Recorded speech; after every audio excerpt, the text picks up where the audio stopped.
बिस्मिल्लाहिर्रहमानिर्रहीम। अस्सलाम वालेकुम। मेरा नाम डॉक्टर ज़ियाउल्लाह खान गाज़ी है।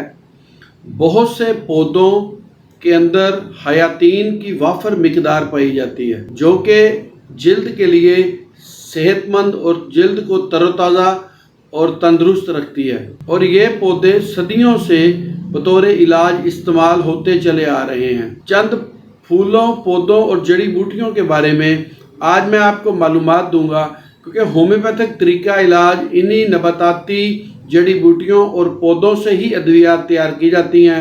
तो मैं चूँकि आजकल टॉपिक के अंदर ज़्यादातर जल्दी इमराज के ऊपर बात हो रही है, तो मैंने सोचा कि इन पौधों की जो खसूसियात हैं वो भी अपने नाज़रीन के साथ शेयर करूं, ताकि वो इनको अपनी जल्द को सेहतमंद और तंदुरुस्त रखने के लिए इस्तेमाल करें और इससे ज़्यादा से ज़्यादा फ़ायदा उठाएं। तो सबसे पहले जो एक पौधा है वो है पुदीना। ये ठंडा होता है और चिकनी जल्द को तरोताज़ा रखता है और चेहरे के दाग धब्बे दूर करता है। और दूसरा किस्म का पुदीना ये जंगली पुदीना कहलाता है। ये जंगली पुदीना होता है, यानी कि खुदरो पुदीना। ये जरासीम कुश होता है, जिल्द को सकेटता है और जिल्द को ताकत बख्शता है। जिल्द और बालों के लिए इस्तेमाल किया जाता है। अगली जो बूटी है वो है साज। ये अक्सर शैम्पू और बालों के टॉनिक के लिए इस्तेमाल होती है।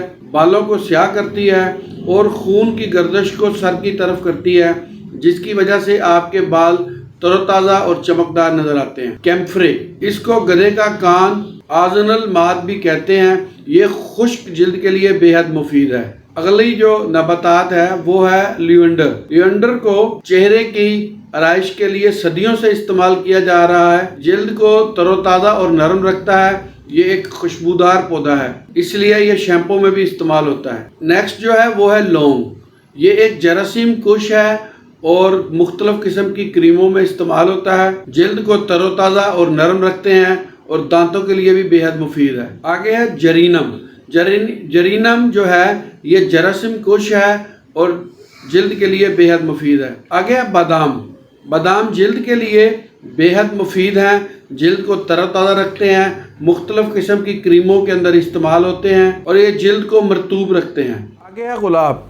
गुलाब की पत्तियों को कदीम ज़माने से जिस्म की खूबसूरती के लिए इस्तेमाल किया जाता है। इसका अर्क जल्द को नरम रखता है। मुख्तलिफ किस्म के लोशन और क्रीमों में इस्तेमाल होता है और जिस्म में तरोताज़गी पैदा करता है और खुशबू पैदा करता है। आगे है सफ़ेदा। सफ़ेदे के पत्ते जरासीम की खसूसियत रखते हैं, जल्द को तरोताज़ा रखते हैं और नरम रखते हैं, और चिकनी जल्द के लिए सफ़ेदे के पत्ते बेहद मुफीद हैं। इसके अलावा सफ़ेदे के पत्ते नज़ला ज़ुकाम बुखार के अंदर भी इस्तेमाल होते हैं। चूँकि ये जरासीम कुश हैं, इसलिए ये जो वबाई बीमारी है, अगर सफ़ेदे के पत्तों का कावा बना के इस्तेमाल किया जाए तो ये बेहद मुफीद होता है। नेक्स्ट है सौंफ।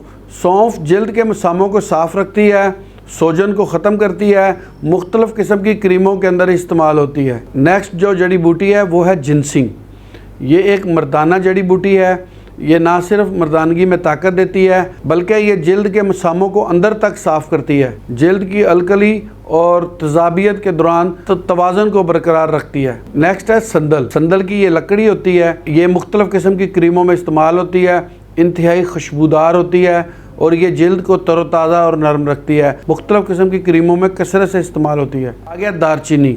ये हमारा रोज़मर्रा में हमारे खाने के दौरान इस्तेमाल होती है।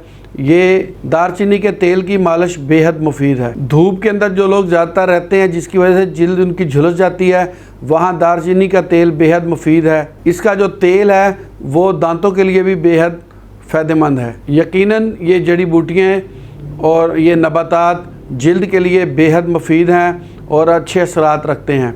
हमें दवाइयों से हट के अपने इर्द गिर्द अल्लाह ताला की पैदा की हुई इन चीज़ों से भी ज़रूर मुस्तफ़ीद होना चाहिए। बहुत शुक्रिया। अपना ख्याल रखिएगा और हमारे इस चैनल का भी ख्याल रखिएगा। इसी तरह की इन्फॉर्मेटिव वीडियो आपको इस चैनल पर मिलती रहेगी।